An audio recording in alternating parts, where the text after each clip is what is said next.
براہین احمدیہ جو ایک ایسی کتاب ہے جس کے بارے میں لوگوں نے یہ کہا کہ 1350 سال میں ایسی کتاب کوئی نہیں لکھی گئی، آخر اس کتاب میں ایسی کیا بات تھی؟ اس کے کچھ محاسن سے ہمیں متعارف کروائیے۔ جی، سب سے پہلے تو میں یہ عرض کروں گا کہ جس زمانے میں حضرت مسیح موعود علیہ السلام نے یہ کتاب لکھی اس زمانے کی کیفیت کیا تھی؟ اس وقت مسلمان پستی کا شکار تھے اور مسیحی پادری جنہیں حکومت کی چھتری بھی نصیب تھی وہ دن رات قرآن پاک، حضرت رسول پاک صلی اللہ علیہ وسلم اور اسلام کے خلاف گندے اعتراضات کا طوفان برپا کیے ہوئے تھے۔ انہی کی دیکھا دیکھی ہندو پنڈت وہ بھی ان سے پیچھے نہیں تھے، وہ انہی کے اعتراضات پہ اعتبار کر کے ان کو پبلک میں پھیلاتے تھے۔ یہ کیفیت تھی، اس قدر خطرناک کیفیت تھی کہ مولانا حالی مرحوم نے 1879 میں اپنی ایک مسدس لکھی۔ اس مسدس میں وہ لکھتے ہیں، رہا دین باقی نہ اسلام باقی، ایک اسلام کا رہ گیا نام باقی۔ اور پھر اسی مسدس میں وہ ملت اسلامیہ کی ایک باغ سے تمثیل دے کر بیان کرتے ہیں، پھر ایک باغ دیکھیے گا اجڑا سراسر، جہاں خاک اڑتی ہے ہر سو برابر، نہیں تازگی کا کہیں نام جس پر، ہری ٹہنیاں جھڑ گئیں جس کی جل کر، نہیں پھول پھل جس میں آنے کے قابل، ہوئے روکھ جس کے جلانے کے قابل، یہ آواز پیغام وہاں آ رہی ہے کہ اسلام کا باغ ویراں یہی ہے۔ تو اس زمانے میں 1879 میں لکھ رہے ہیں کہ اسلام کی حیثیت آج ویران باغ کی ہے، اور میں یہ عرض کرتا چلوں کہ یہ 1879 کا شعر ہے۔ براہین احمدیہ کا پہلا اور دوسرا حصہ 1880 میں شائع ہوا۔ یہی مولانا حالی اللہ تعالیٰ کی بارگاہ میں مناجات کرتے ہوئے عرض کرتے ہیں، فریاد ہے اے کشتی امت کے نگہباں، بیڑا یہ تباہی کے قریبان لگا ہے، وہ دین ہوئی بزم جہاں جس سے چراغاں، آج اس کی مجالس میں نہ بتی نہ دیا ہے۔ یہ کیفیت تھی۔ اس زمانے میں حضرت بانی جماعت احمدیہ نے اس خطرناک کیفیت کو دیکھ کر خدا کی جانب رجوع کیا، دن رات اللہ تعالیٰ کی بارگاہ میں دعائیں کی، اللہ تعالیٰ کی طرف سے آپ کو قرآن پاک کی سچائی، اس کی خوبیاں اور اس کی حکمتیں سکھائی گئیں، اس کی سچائی کے دلائل سکھائے گئے۔ چنانچہ آپ نے اسلام کی سچائی کو ثابت کرنے کے لیے ایک کتاب تصنیف فرمائی جس کا نام ہے براہین احمدیہ، جیسا کہ آپ نے اپنے سوال میں اس کا ذکر فرمایا۔ اس کتاب کے بارے میں آپ نے فرمایا کہ اگر کوئی اسلام کا مخالف جو اسلام کو درست نہیں سمجھتا، اگر وہ جتنے دلائل میں اس کتاب میں بیان کروں گا، اگر وہ اپنے مذہب کی سچائی میں اتنے ہی دلائل بیان کر دے یا کم از کم اس کا 5واں حصہ بیان کر دے اور میرے دلائل کا رد لکھ دے تو میں اسے 10,000 روپیہ انعام دوں گا۔ اس کتاب کی ایک تو بنیادی خوبیاں جو نمایاں ہیں وہ میں عرض کرتا ہوں۔ حضرت مسیح موعود علیہ السلام نے بیان فرمایا اس کتاب میں کہ دیکھو یہ زمانہ عقلی دلائل کا ہے۔ چنانچہ آپ نے قرآن کریم کی تعلیمات کو پیش فرمایا، ان کی سچائی کے عقلی دلائل بیان فرمائے، لیکن ساتھ ہی یہ اصول بیان فرمایا کہ دیکھو زندہ مذہب اور زندہ کتاب کی خوبی یہ ہے کہ اگر اس کو خدا نے نازل کیا ہے تو وہ دعویٰ بھی پیش کرے، اپنے دعوے کی سچائی کے عقلی دلائل بھی پیش کرے، مخالفین کے اعتراضات کے عقلی جوابات بھی پیش کرے۔ یہ ایسا نرالا اصول تھا جو دنیا میں آپ نے پیش فرمایا کہ تمام مخالفین اسلام اس کے سامنے دم بخود ہو کر رہ گئے۔ آپ نے فرمایا کہ دیکھو اگر دعویٰ بھی ہم تجویز کریں اور اس کے دلائل بھی ہم ہی تجویز کریں تو پھر وہ مذہب ہمارا ہوا، وہ خدا کا مذہب تو نہ ہوا۔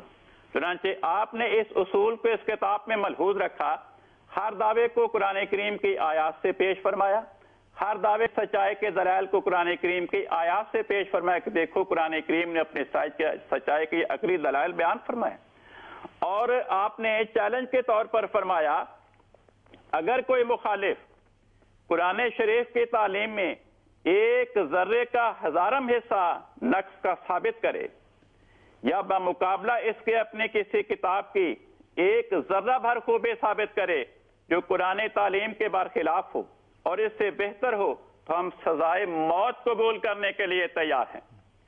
یہ آپ نے عقلی طور پر پیش کیا. دوسری بات آپ نے جو دوسری خوبی اس کتاب کو حاصل ہے براہین احمدیہ کو، وہ آپ نے یہ فرمائی کہ دیکھو قرآن کریم یہ کہتا ہے کہ قرآن کریم کی مثال ایک درخت کی طرح ہے جو ہر زمانے میں اپنے میٹھے پھل دیتا ہے. چنانچہ آپ نے فرمایا کہ دیکھو قرآن پاک نے ایسی پیشگوئیاں بیان فرمائی جو زمانے ماضی میں پوری ہوئیں، آج ہمارے دور میں پوری ہوئیں. ان پیشگوئیوں نے پورا ہو کر قرآن پاک کی سچائی کو آفتاب نصف النہار کی طرح عیاں کر دیا. فرمایا یہیں پہ بس نہیں، جن لوگوں نے خلوص نیت کے ساتھ قرآن پاک کی تعلیمات پہ عمل کیا ان کو بھی قرآن کے درخت نے میٹھے پھل عطا فرمائے. آپ نے فرمایا کہ یہ 1300 سال کا زمانہ ہزار ایسے خوش نصیبوں سے بھرا پڑا ہے جنہیں قرآن کریم کے فیض کی برکت سے خدا کا پیار نصیب ہوا، ان سے خدا باتیں کرتا تھا، ان پہ خدا کی وحی الہام مکاشفات کا نزول ہوتا تھا، انہیں خدا تعالیٰ بشارات سے نوازتا تھا جو آئندہ مستقبل میں پورے ہوتی تھی. فرمایا اگر کوئی کہے یہ کہ پرانے قصے ہیں، فرمایا آج کے زمانے میں نے قرآن پاک کی تعلیمات پہ عمل کیا، مجھے قرآن پاک نے میٹھے پھل عطا کیے. اس قرآن پاک کی روحانی تاثیر کا نمونہ دکھانے کے لیے میں اپنے وجود کو دنیا کے سامنے پیش کرتا ہوں. یہ زمانہ سائنس کا زمانہ ہے، اس میں ہر بات تجربہ اور مشاہدے کی کسوٹی پہ مانی جاتی ہے.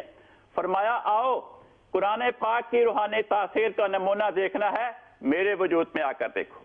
چنانچہ آپ نے براہین احمدیہ میں ایسے کشوف الہامات بیان فرمائے جو پورے ہو چکے تھے. آپ نے ان کے گواہوں کے نام لکھے، اور عجیب بات یہ ہے کہ جس بستی میں آپ کی رہائش تھی یعنی قادیان، اس میں 3 قوموں کے افراد آباد تھے، ہندو بھی تھے، سکھ بھی تھے اور مسلمان بھی تھے. آپ نے مخالفین اسلام پر قرآن کریم کے منکرین پہ حجت تمام کرنے کے لیے اپنی جو بھی خدا کی طرف سے آپ کو پیش کوئی بتائی جاتی تھی، جو بشارت آپ کو عطا ہوتی تھی، فوراً آپ اپنی بستی کے ہندوؤں کو بلاتے تھے، انہیں اس بات کی خبر دیتے تھے کہ خدا تعالیٰ نے مجھے یہ بات بتائی ہے، تا وہ اس بات کو جب چند گھنٹوں کے بعد یا چند دنوں کے بعد یا چند ہفتوں یا چند مہینوں چند سالوں کے بعد آنکھوں سے پورا ہوتا دیکھیں تو اسلام کی سچائی کا ان کو یقین نصیب ہو. ان کی گواہیاں درج فرمائیں.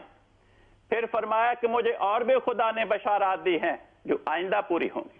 تو یہ 2 باتیں اس کتاب کی بنیادی خصوصیت ہیں، ایک اعلیٰ تعلیمات اور دوسرے زندہ معجزات.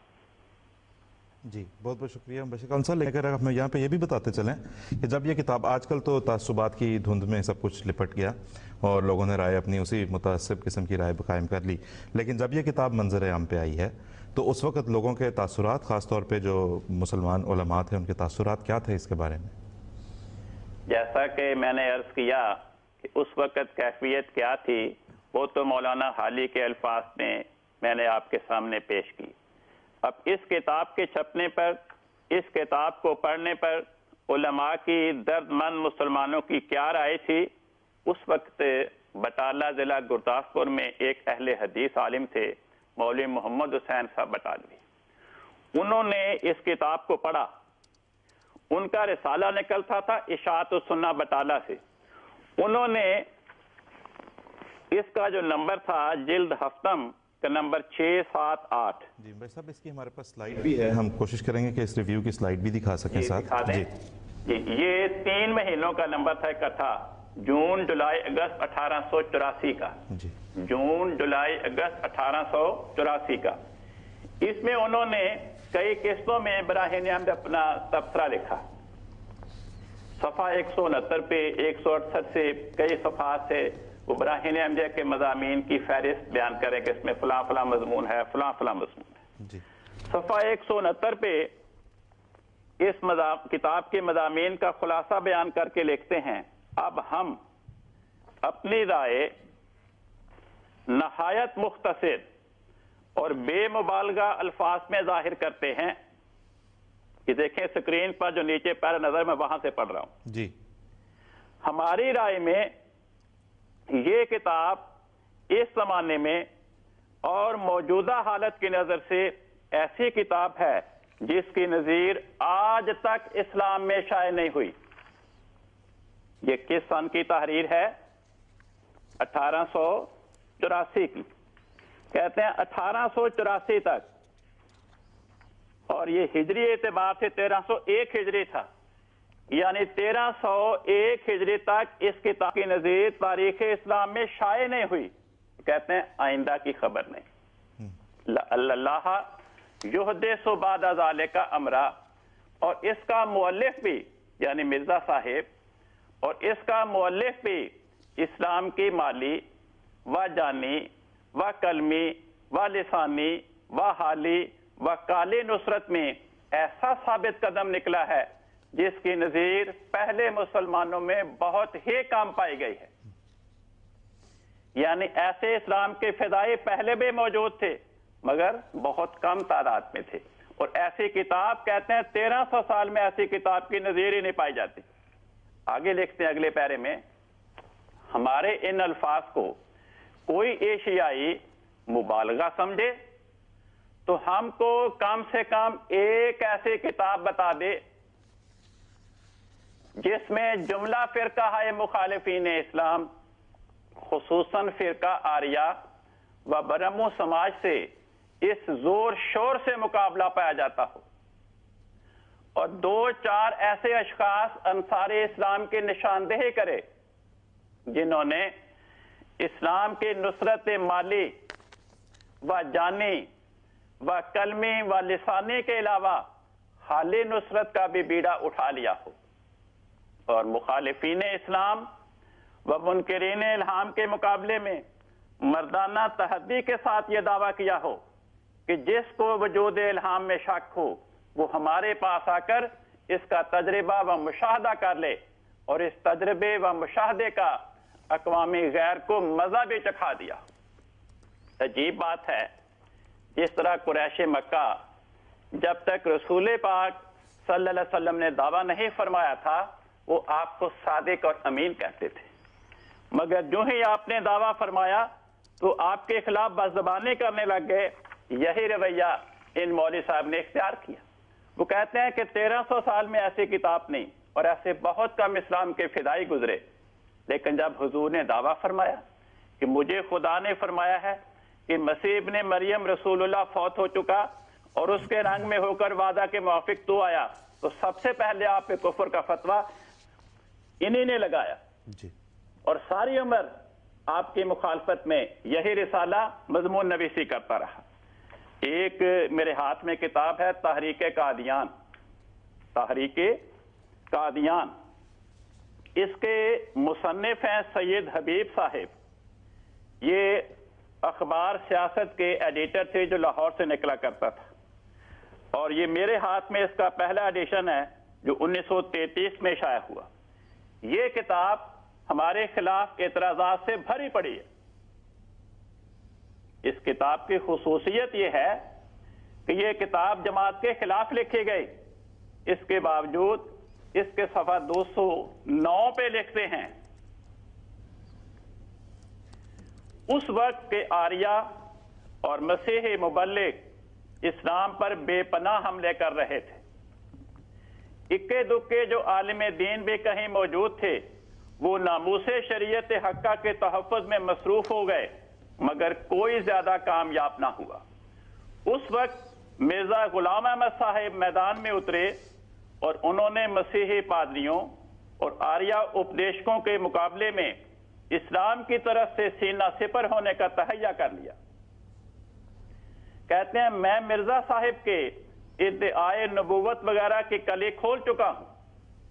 کہتے ہیں پہلے 208 صفحے میں نے ان کی تردید میں لکھے ہیں، لیکن یہ عبارت لکھنے پہ وہ مجبور ہو گئے. کہتے ہیں مجھے یہ کہنے میں ذرا باک نہیں کہ مرزا صاحب نے اس فرض کو نہایت خوبی و خوش اسلوبی سے ادا کیا اور مخالفین اسلام کے دانت کھٹے کر دیے. اسلام کے متعلق ان کے بعد مضامین لاجواب ہیں اور میں کہہ سکتا ہوں کہ اگر مرزا